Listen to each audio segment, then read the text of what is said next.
Parfait. Notre prochaine présentation, c'est une superbe présentation avec une association que j'espère que de plus en plus des gens vont devenir membres éventuellement.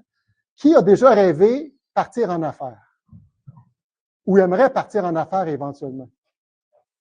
Ça prend plus de gens.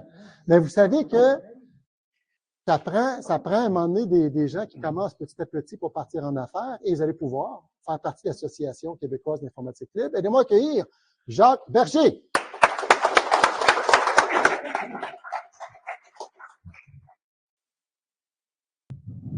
OK, allons-y alors.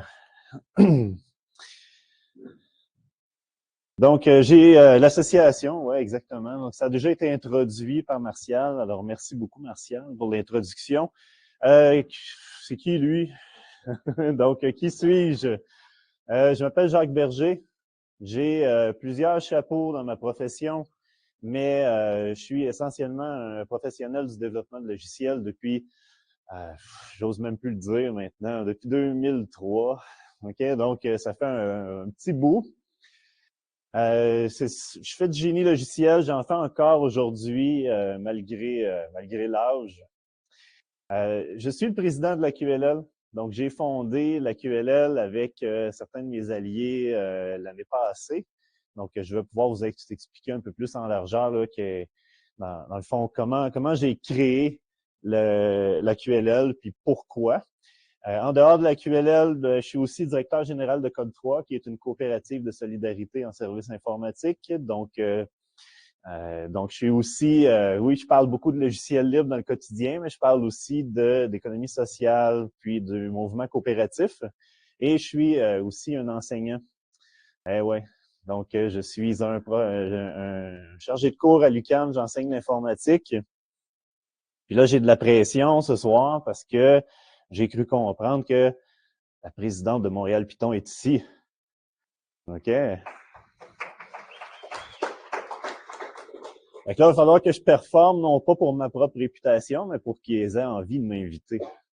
OK? La naissance de la QLL. Donc, l'Association québécoise du logiciel libre est née d'une drôle d'idée. À la base, c'était une amie journaliste que j'ai qui m'a écrit un bonsoir puis qui m'a dit « Hey Jacques, fais donc une lettre ouverte pour expliquer aux gens dans les médias que le logiciel libre, c'est une bonne idée. » D'accord, oh, beau défi. C'est la première fois qu'on me lançait une balle cool comme celle-là, alors je l'ai pris. J'ai dit pourquoi pas, je vais essayer, je vais voir ce que ça donne. Puis j'ai passé une semaine à rédiger cette lettre-là, avec l'aide, bien sûr, de cette journaliste. Donc j'ai été coaché. Mais quand je dis une semaine, c'est pas une semaine à temps plein, là. OK? Donc ça m'a pris au total peut-être 2 ou 3 heures, mais beaucoup de temps de réflexion. Puis finalement, ma lettre a été publiée dans Le Devoir. Et suite à cette publication-là, j'ai eu étrangement beaucoup de traction de ça, beaucoup de mouvements. Puis de là est venue l'idée de dire, OK, ben il y a clairement un engouement, il y a une envie pour ça. Faisons quelque chose avec ça, faisons quelque chose de plus formel avec ça. Donc, ça faisait déjà un bon bout de temps que je flirtais avec l'idée de fonder une association professionnelle, mais j'avais autre chose en tête que la QLL. Mais finalement, je me suis dit, non, l'appel est là, c'est exactement ça que ça doit être. Donc, j'ai été chercher les gens avec qui je savais que ça allait être un succès. Puis, à 5 personnes, on a fondé la QLL.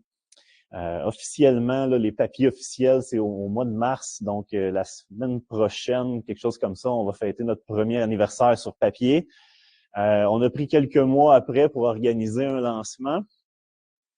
Puis, le lancement, c'était une chose, mais avant le lancement, il fallait prendre un peu de temps pour... vous savez, à cette heure, comment ça fonctionne, avec les réseaux sociaux et tout. Si on veut avoir du monde dans un événement, il faut créer une espèce de hype. Là. Fait que c'est un peu ça, là. On a pris un peu de temps pour faire ça. Puis on est arrivé là, le 10 juin 2025 avec le lancement qu'on a fait dans une université aussi, sauf que là, on était à quelques rues un peu plus au nord. On était à l'UQAM pour le lancement de l'association. Qui était là? Ouais. Non, il y a quelques personnes qui étaient là. Parfait. Ben là, on m'a dit de faire ça interactif, fait que là, je pose des questions. Oui?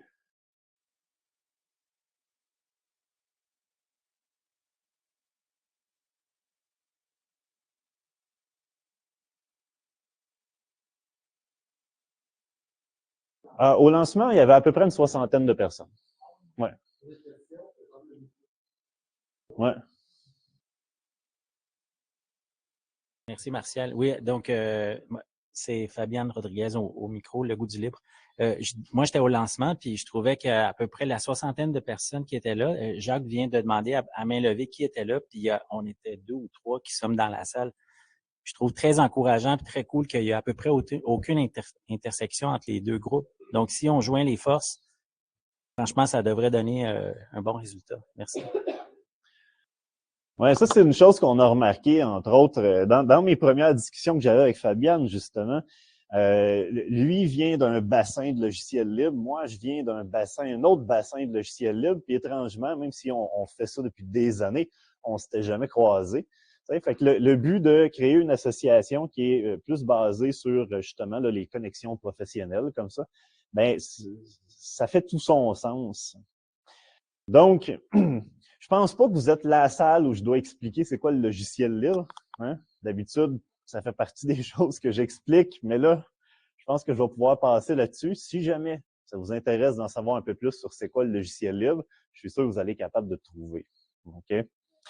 La souveraineté numérique, par contre, ça, c'est un terme qu'on galvaude de tous les sens depuis à peu près un an, qui est un peu un des chevals de bataille qu'on a pris parce que c'est un terme qui ne fait pas peur. OK? Bon, ça dépend. Le mot souveraineté fait peur un peu au Québec, mais souveraineté numérique, ça marche. Sinon, gouvernance des données, ça fonctionne bien aussi. Il y a différents termes qu'on peut utiliser comme ça. Le mot logiciel libre est très mal compris. Souveraineté numérique, sans grande surprise, est très mal compris aussi. C'est large, la souveraineté numérique. Puis c'est pas le but de l'exposer, mais c'est définitivement un des combats qu'on a pris. Alors, vous allez, si vous suivez un peu ce que la QLL publie, vous allez entendre parler beaucoup de souveraineté numérique, mais souvent pour recentrer les choses, pour mentionner que, entre autres, oui, la souveraineté numérique, c'est bien, ok, c'est très, très, très bien, mais ça va plus loin que juste choisir des logiciels hébergés au Québec. D'accord? Ça va plus loin que ça. Ça va plus loin que on confond beaucoup dans les médias en ce moment l'achat local et la souveraineté numérique. L'achat local est super important pour notre économie, ok? Mais n'a aucun impact sur la souveraineté ou très peu. D'accord? La souveraineté numérique, je peux avoir un logiciel fermé fait par un producteur québécois, mais quand même, mes données dans son système sont prisonnières de son système quand même. OK? Donc, sans vouloir rien enlever à tous les mouvements autour de la souveraineté numérique, le logiciel libre est vraiment le pilier le plus important de tout ce qui tourne autour de la souveraineté numérique et c'est l'élément qui est le moins discuté. Et c'est entre autres une des choses que notre association a comme volonté de clarifier ou de sensibiliser ou d'éduquer sur ce sujet-là. Voilà. Alors, pourquoi l'association est nécessaire? Pourquoi il existe déjà ou il y a déjà eu dans le passé certaines associations, chacune ayant accompli son rôle à sa façon. Pourquoi la QLL est nécessaire? C'est que, en fait, notre rôle à nous, c'est de montrer que le logiciel libre, c'est un choix logique et non pas un choix idéologique. Et malheureusement, dans le mouvement du logiciel libre à l'international, généralement, le libre est associé à l'idée que c'est pour une idéologie ou que c'est pour un type de citoyen particulier, notamment les geeks, les informaticiens, les gens qui s'y connaissent au niveau technique. Et nous, on veut se détacher de ça. Pas que c'est mauvais d'être geek ou quoi que ce soit du genre, mais simplement que le logiciel libre, tout le monde en utilise. Tout le monde. Okay? Même les gens qui ne savent pas qui en utilisent. Et ça, ben, il faut juste le réaliser. D'accord? Et des gens qui, moi, ça me fait toujours, ça m'amuse toujours quand je dis à mes étudiants à l'UQAM, entre autres, vous aimez votre PS5, hein? Le système d'exploitation, c'est la PS5, c'est pas un logiciel libre, mais il est quand même basé sur Unix, qui lui est un logiciel libre. OK? Puis, il y en a absolument partout de ça. Le choix logique vient du fait qu'il faut rappeler aux gens. Oui. Unix, c'est un logiciel libre, tu as dit Unix. J'ai dit Unix, oui. Unix, c'est propriétaire. Unix DSD, mais pas. Non, mais Unix, c'est 90%. C'est 10% qui est relié à Channel. Ça, c'est un des problèmes de la communauté du logiciel libre. OK? Non, juste finir. C'est un des problèmes de la communauté du logiciel libre, puis une des raisons pour lesquelles, en 60 ans, on n'a pas tant que ça avancé, c'est qu'on accroche sur des détails comme ça. Okay?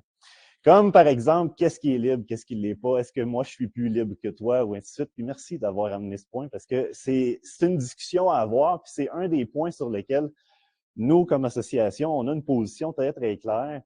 On n'est pas Free Software Foundation, on n'est pas Open Source Associative Initiative, je pense. Bref, peu importe les définitions qu'on peut avoir sur le logiciel libre, nous, on va endosser absolument tout ce qui fait avancer le mouvement. D'accord? Alors, à savoir, est-ce que cette licence libre-là est meilleure que telle autre licence libre? C'est pas le genre de discussion que nous, on va avoir. Nous, ça va être plutôt, en utilises-tu une licence libre ou t'en utilises pas? Okay? Est-ce que ton produit est vraiment, vraiment libre? Ou il est moins, c'est quelque chose qui est moins important. D'où l'idée qu'on veut parler du logiciel libre comme un choix logique et non pas un choix idéologique. D'accord? Donc, logique dans le sens où ces logiciels-là existent. Il y a plein de variantes différentes au niveau des licences, au niveau des licences libres, mais des licences d'acquisition. Il y a plein de méthodes, de modèles différents. Le débat n'est pas là. Le débat est, est-ce que j'ai un logiciel qui répond à mes besoins, puis est-ce que j'ai un logiciel qui me permet d'auditer ce qui se passe avec mon information qui transite dans le système. C'est là qu'est le nerf de la guerre. Puis, n'importe quelle licence, par exemple, qui va permettre ça, va être, à nos yeux, quelque chose de tout à fait acceptable. Bref, on pense que c'est un peu nécessaire de prendre un pas de recul sur toutes les discussions autour de qu'est-ce qui est libre, qu'est-ce qui l'est moins, puis plus à foncer dans le tas, si on veut, puis dire, voilà, qu'est-ce qui fait avancer les choses. Puis, il y a d'autres organismes pour les discussions philosophiques. Puis, ils sont importantes, les discussions philosophiques, c'est juste moins ce qu'on va faire à la QLM. Par contre, on va démontrer beaucoup la pertinence du modèle, comment on peut faire les sous, entre autres avec le logiciel libre, c'est le genre de discussion qu'on va avoir, puis le genre de choses qu'on veut mettre en évidence aussi. Et aussi, le mouvement du logiciel libre au Québec était extrêmement fort il y a à peu près une quinzaine d'années, et c'est un peu essoufflé. Donc, grâce aux efforts constants de la Maison-Blanche depuis environ une année, la souveraineté numérique est devenue une préoccupation importante pour la majorité du monde au niveau planétaire. Okay? Alors, on profite de ce moment-là pour redonner un deuxième souffle au mouvement de tout ce qui tourne autour du logiciel. Donc, l'association, elle, sa mission, je vais vous la lire. Okay? Une fois, c'est la seule slide que je vais le lire telle quelle, c'est la QLL fait la promotion de l'adoption stratégique du logiciel libre au sein des gouvernements, des entreprises privées de toute taille et de l'économie sociale au Québec.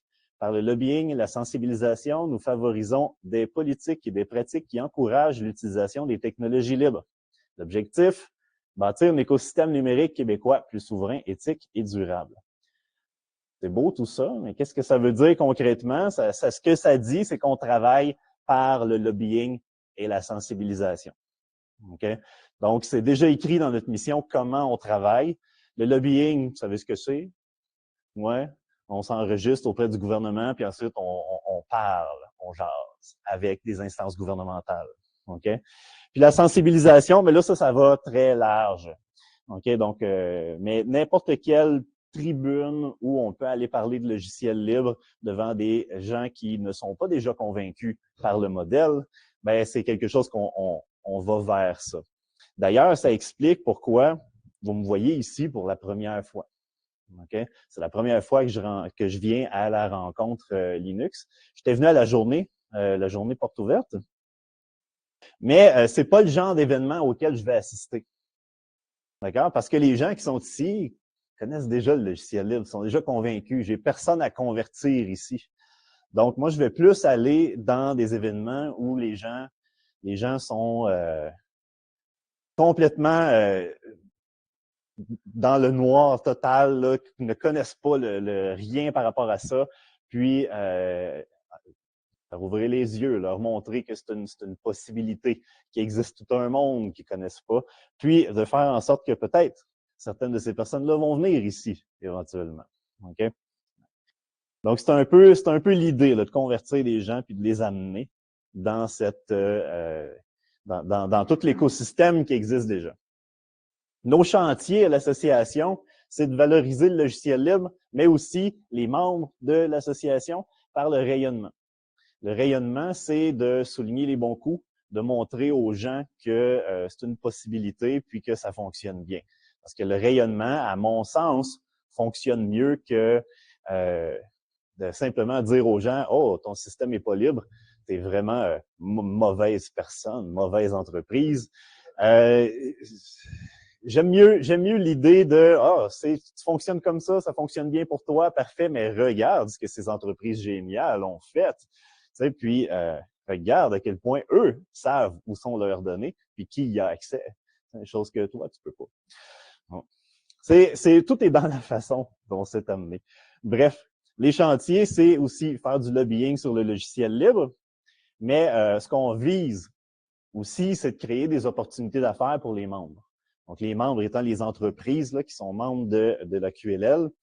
Donc, on est une association qui vise la création de marchés. Là. On veut que des entreprises qui n'utilisent pas du libre en utilisent plus pour que, justement, les entreprises qui sont déjà dans l'écosystème du libre aient plus d'opportunités. Okay? On va faire tout ça au travers de l'éducation puis de la sensibilisation sur le logiciel libre et la souveraineté numérique. Et on vise aussi l'idée de mettre les bons acteurs, de connecter les bons acteurs pour, idéalement, mutualiser des ressources libres. Chose qu'on n'a pas réussi à faire encore, mais qu'on est sur une piste vraiment, vraiment intéressante pour y arriver peut-être l'année prochaine. Si vous êtes curieux, on a 3 types de membres. On a des membres corporatifs, de 2 catégories de membres corporatifs, les entreprises qui sont qui veulent utiliser du logiciel libre et qui veulent être connectés avec des fournisseurs, vont être des membres utilisateurs. Eux, c'est comme je l'ai dit, des entreprises. Je veux un peu plus de libre dans mon entreprise, je deviens membre utilisateur. Il y a les membres fournisseurs, ceux que vous allez voir sur notre site web, dans notre répertoire, sont ceux qui offrent des services en logiciel libre et ceux qui vont bien sûr éventuellement se faire connecter aux membres utilisateurs qui ont besoin de services. Et pour les gens qui disent « Moi, j'aime ça, cette idée-là, mais mon employeur, il n'embarquera pas », on a les membres enthousiastes, qui sont soit des particuliers ou des travailleurs autonomes, qui peuvent quand même porter leur voix au mouvement sans nécessairement être un soutien corporatif. À l'heure actuelle, donc moins qu'1 an après sa fondation, la QLL a 13 membres enthousiastes, 2 membres utilisateurs et 9 membres fournisseurs.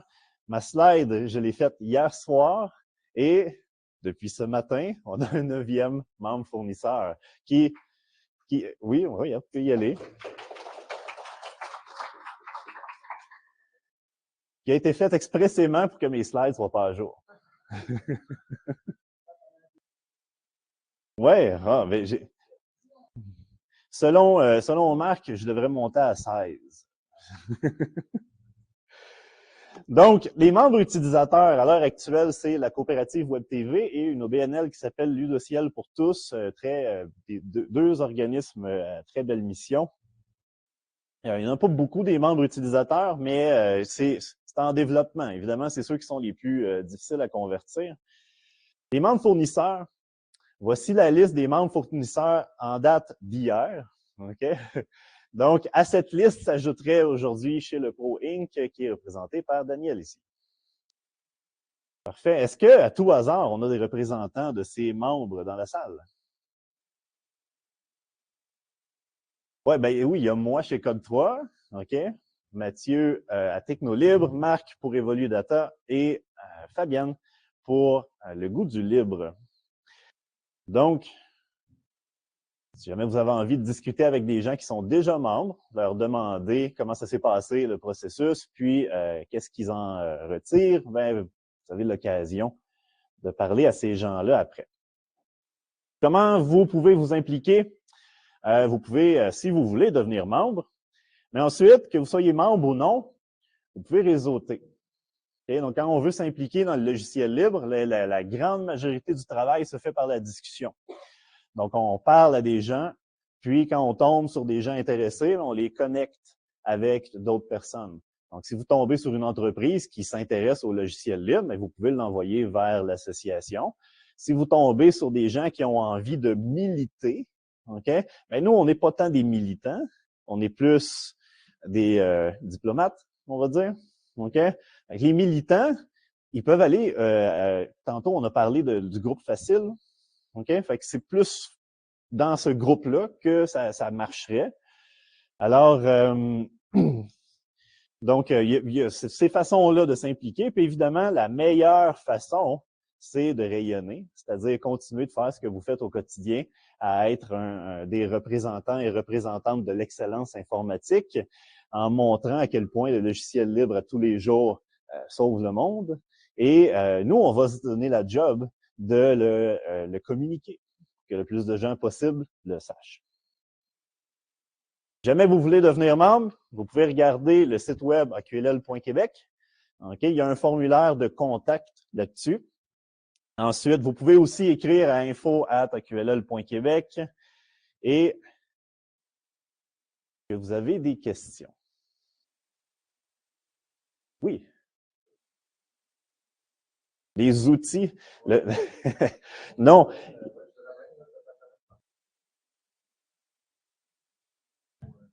Oh, ben il y a plusieurs choses qui peuvent être faites pour, mettons, faire parler de la QLL. C'est sûr, on peut, par exemple, vous fournir du visuel pour mettre, mettons, sur votre site web, mentionner que vous êtes membre, ce genre de choses-là. Ça, c'est quelque chose qui est en travail, là, qui va être communiqué aux membres éventuellement. Mais quand je parle de rayonner, je parle plus de par exemple, vous continuer d'offrir vos services à votre clientèle de façon exemplaire, puis de nous aviser quand vous avez des bons coups pour que nous, on puisse les publier. C'est plus dans cette optique-là que je le mentionnais. Mais si vous voulez faire rayonner l'association, ben, définitivement que les amener ici ce soir, comme Marc a fait avec la moitié d'entre vous, c'est un bon point de départ. Les collants, non, pas pour mettre sur une voiture. En fait, peut-être qu'on va faire des collants souveraineté numérique, qu'on va inciter les gens à coller juste sur les Tesla. Ouais. Je n'étais pas sérieux en passant, là, pour les gens qui vont voir ça sur Internet après la diffusion. Pour les avocats de Tesla, c'était une blague. OK? Il y avait une autre question? Oui?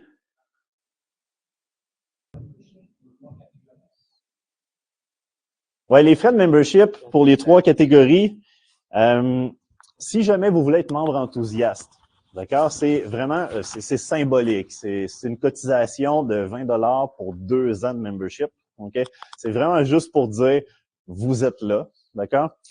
Ensuite, les membres utilisateurs, eux, il y a une cotisation annuelle de 200$ par entreprise, puis les membres fournisseurs, 400$ par entreprise. Les membres utilisateurs ne sont pas, vont être publiés, mettons, sur les réseaux sociaux, ce genre de choses-là, mais ne sont pas sur le site web. La différence entre les deux, dans le fond, c'est qu'on veut vraiment mettre de l'avant les membres fournisseurs. OK? Puis eux ont chacun une page sur le site web de l'association où ils peuvent décrire leur entreprise et décrire les services qu'ils offrent, ainsi qu'une façon de les contacter. Donc, il y a tout ça sur le site de l'association. J'ai pas mentionné, hein, pour les membres fournisseurs, c'est 400 $ par année. D'accord? Et pour les entreprises d'économie sociale, c'est-à-dire OBNL, coopératives, il y a un rabais de 25% sur les cotisations. Oui. Tout à l'heure, vous avez parlé du cas où on serait intéressé de notre compagnie n'est pas parce que l'inverse. Ouais. Parce que mes supérieurs étaient intéressés. Mais pas toi. Non. C'est pour cela que je vous ai contacté. Ah oui. Je me demandais ce serait quoi les étapes. La première, c'est le formulaire sur le site web. OK? Ou, ben là, dans le cas de toi spécifiquement, tes employeurs me connaissent déjà, donc ils peuvent juste me le mentionner. Et là, je vais leur envoyer un petit formulaire, puis le reste roule tout seul. Ouais. C'est bon? Est-ce qu'il y a d'autres questions? Oui? J'ai entendu des rumeurs qu'il y aurait peut-être un autre événement de la QLL. Oui, Vous pouvez commenter les rumeurs, s'il vous plaît? On a fait, oui, merci Marc. Marc, c'est le Sherpa de la journée. Donc, oui, en fait, on a fait le lancement l'année passée, le 10 juin 2025. Puis, pour le moment, tout laisse croire qu'on risque de faire un événement annuel pour célébrer, dans le fond, le premier, deuxième, troisième anniversaire de l'association. Donc, le premier anniversaire de l'association va être célébré lors d'un événement à l'UQAM le 11 juin 2026. Donc, le tout sera publié là-dessus, mais ça va vraiment être comme un événement de faire le point sur la dernière année, mentionner qu'est-ce qu'on va faire pour l'année à venir et clairement célébrer la première année de vie de l'association. Oui? Il y a une discussion sur le Big Blue Button, justement. Les gens posent la question, c'est quoi la différence avec Facile? Est-ce qu'il y a un chevauchement? Parce que Facile faisait du lobbyisme. Facile Oui. avait des entreprises aussi individus? Oui, je l'attendais, cette question-là. Je suis prêt à y répondre. Pour ceux qui n'ont pas entendu, la question, c'est quoi la différence entre la QLL puis Facile, l'association? OK, ben, en fait, il y a un an, j'aurais eu plus de difficultés à répondre à cette question-là, mais aujourd'hui, autre que nos façons de faire sont différentes, ça c'est évident, mais aujourd'hui, Facile a plus pris une tendance vers, ils ont eu une conversion dernièrement pour devenir un organisme de bienfaisance. Donc, selon ma compréhension des choses, puis j'ai jamais été dans les événements de Facile, donc c'est pas un organisme que je connais beaucoup, mais de ce qu'on m'a dit, c'est plus un organisme qui va œuvrer au niveau communautaire.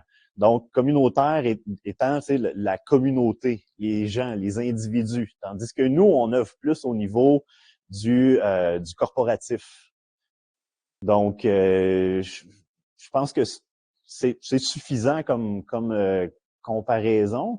Sinon, ce que je sais, c'est que nos façons de faire sont différentes, puis les gens qu'on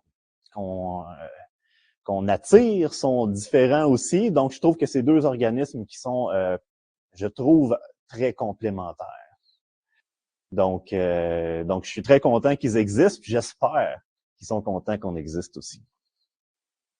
Parfait, il y a une main levée sur le Big Blue Button. Sacha? Oui. Tu peux y aller, Sacha Thérèse? Dans la série des questions simples et rapides. On t'entend pas, Sacha. Tu m'entends pas? Là, maintenant, oui. Je disais, dans la série des questions rapides, il y a l'April, il y a Framasoft.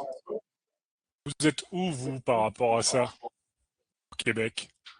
Oui, ben ça, c'est tous des organismes qui œuvrent à l'international.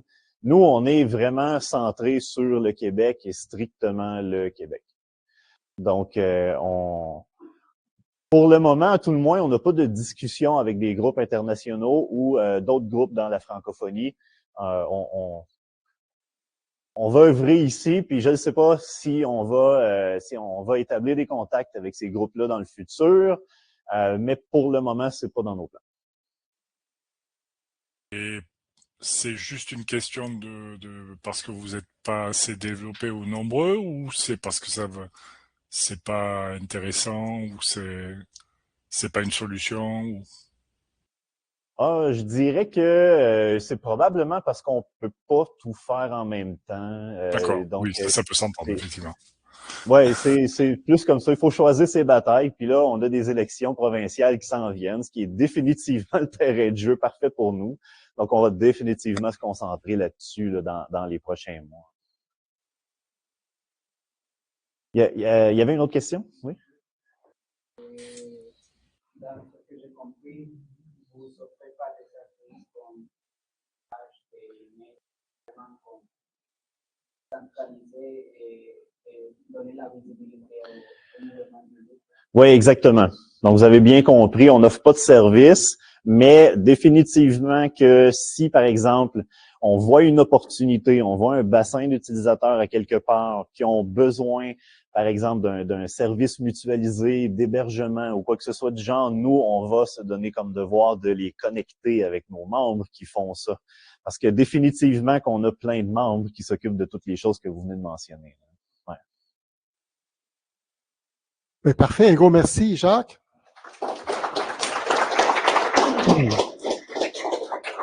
Parfait. Je suis ici depuis 2 heures cet après-midi, donc je resterai pas pour le réseautage après. Faut que j'aille me coucher. Mais si vous avez besoin qu'on poursuive ou qu'on amorce une discussion, n'hésitez définitivement pas à me trouver sur les réseaux sociaux ou au courriel qu'on a mentionné tantôt. Je suis très facile à trouver. Je m'appelle Jacques Berger et ça a été un plaisir de vous parler ce soir. Parfait, merci. Je peux mettre le lien de ta présentation.